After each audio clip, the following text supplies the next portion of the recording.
सकाळ सकाळ शुभ सकाळ मंडळी. कशा आहात मंडळी? आय होप तुम्ही खूप खूप मजेत असाल. तर इथे सकाळचे डबे रेडी झालेले आहे आणि मला माहीत नाही आजचा दिवस माझा कसा जाणार आहे, पण सुरुवात आपल्या कामापासून झालेली आहे. सकाळचे टिफिन रेडी झालेले आहे, सागरंड्यांनी भरलेले आहे आणि मी इथे बनवते आहे चहा सकाळचा. तर इथे भेंडीची भाजी बनवली होती, पोळ्या, वरण, भात. तर डबे तर गेले, त्यानंतर चहा वगैरे पण झाला, सगळं झालं आणि मी इथे बसली आहे मशीनवर, कारण की मी कस्टमरकडे गेली होती. कस्टमरकडनं ब्लाऊज घेऊन आली आणि मला टोटली ब्लाऊज द्यायचे आहे 5. आता एवढे ब्लाऊज पटकन होण्यासाठी मी ट्रिक वापरण्याचा प्रयत्न केला. ती ट्रिक आहे फॅब्रिक ग्लूने पीस आणि अस्तर चिपकवून घेतले आणि आता बघा चिपकवलेले पीस मी एक्स्ट्राचा जो भाग आहे तो कट करून घेते आहे. तुम्ही बघू शकता, दाखवते मी तुम्हाला. बिलकुल हालत नाही कपडा आणि त्याच्यातच माही सई खूप ये जा करत होते, तर खूप चिडचिड पण होऊन जाते. कारण की एकदा लिंक लागली आणि त्याच्यात तुम्हाला 10 वेळा जर उठावं लागलं तर खूप चिडचिड होते. तर बघा परत येऊन बसली मी आणि हे बघा ब्लाऊज पीसवर मी आरी वर्क केलं होतं. कसं वाटतंय? छान वाटतंय ना? तर 4ही ब्लाऊज शिवून झाली. हे 5वं होतं शेवटचं ब्लाऊज, हे पण रेडी झालेलं आहे. बघू शकता किती भरगस्त आणि सुंदर आहे, पण जॉईन खूप होते. तर 5ही ब्लाऊज मी तुम्हाला दाखवते इथे. बघा छान आहे ना शिवलेले. शिवून झाल्यानंतर फिनिशिंग जी येते ना तो खूप छान. आणि इथे बघा माझे संध्याकाळच्या टिफिनचे स्वयंपाक पण रेडी झालेला आहे आणि हे सगळं देऊन येणार आहे सागर आणि ते, आणि मी ब्लाऊज देऊन येणार आहे आणि मी लगेचच दुसऱ्या दिवसाचा ब्लॉग शूट करते आहे. म्हणजेच रात्री मी ब्लॉग काही शूट केला नाही. आता हे आहे पुरण, त्याच्यात गूळ टाकून शिजू राहिलं, पाणी आटवण्याचा प्रयत्न. भूक लागली म्हणून मी इथे घेतली ती भेळ, त्याच्यात कांदा आणि कोथिंबीर आणि कैरी बारीक करून चिरून टाकली आहे. खूप टेस्ट भारी येते. ते खाऊन झाल्यानंतर छोटी मोठी भूक झाल्यानंतर हे बघा मी बनवते पीठ, म्हणजे पोह्यांचं पीठ रेडी करते. छान असं आपटून ढपटून पोळ्यांचं पीठ रेडी केलं का पोळ्या खूप छान येतात. आणि मस्त असं पीठ भिजलं होतं मी आणि माही शूट करत होती. बघा कढई मी डायरेक्ट पायांमध्येच ठेवली होती, कारण की माझा पाय सुजला होता, मांडी काय घालू देत नव्हता, त्यामुळं मी डायरेक्ट हेच केलं होतं. आणि माझे हात बघितले ना तुम्ही म्हणाल काय आहे. आता थोडंसं पाणी लावून ओलं फडकं करून लावते. आता फडकं उपरणं नाही राहिलं म्हणून मी रुमाल ठेवला.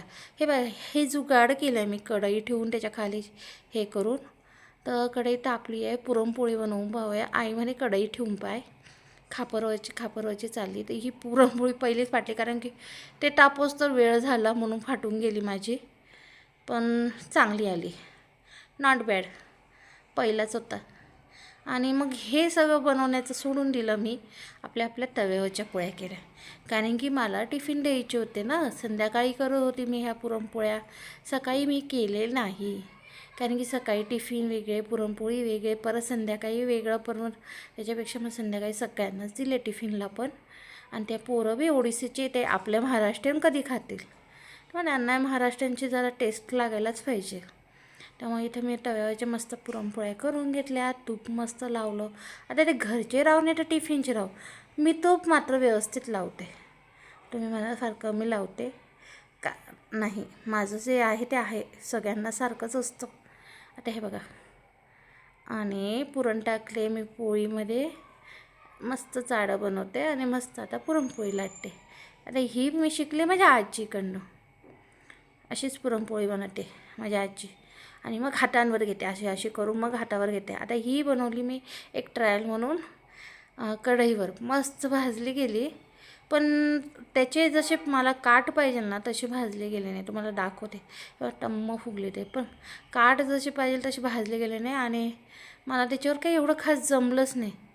ते म्हणताना खापर ते खापर, मग थोडंसं तव्यावर घेतलं, परत भाजलं आणि तेल लावून घेतलं. आणि ही घरची बरं का माझी, मी जास्त पोळ्या नव्हत्या बनवल्या, पोरांना आवडत नाही, पोळी नाहीच म्हणतात ते, पण त्यांना आपल्या इकडची टेस्ट म्हणून पोळ्या दिल्या होत्या. तर मग आता त्यांना पोळ्या कमी दिल्या होत्या. आता इथे कढई ठेवली आहे, तेल तापायला ठेवलं आहे. आता कुरडया तळून घेऊया. आणि पापड नव्हते काढलेले, तर मग बिना पापड नव्हते. कुरडई कसं सारबरोबर आवडते, त्यामुळं कुरडई तळून घेतली ती आणि इथे मी ते पिठाची पुरी बनवायची होती म्हणून लाटून घेतलेली होती, तेच कट करून असं मस्त तळून घेतलेले आहे. तर बाकी सगळं माझं रेडी झालं होतं, सार भात सगळं जवळजवळ आंब्याचा रस वगैरे. आणि इथे लास्टला मी आता भजेच काढते, बघू शकता भजे काढून घेते. तर सगळं रेडी झालेलं होतं. सागरंड्यांनी एकीकडे लगेच नैवेद्य दाखवून दिला, डबे भरले आणि डबे घेऊन पण गेले पोरांना. त्यामुळे मी बाकीचं काही शूट करू शकली नाही आणि जेवढं करायचं होतं तेवढं जमणार होतं तेवढं केलं मी पटापटा. माझ्या सर्व फ्रेंड्सला माझ्याकडनं अक्षय तृतीयेच्या खूप साऱ्या शुभेच्छा.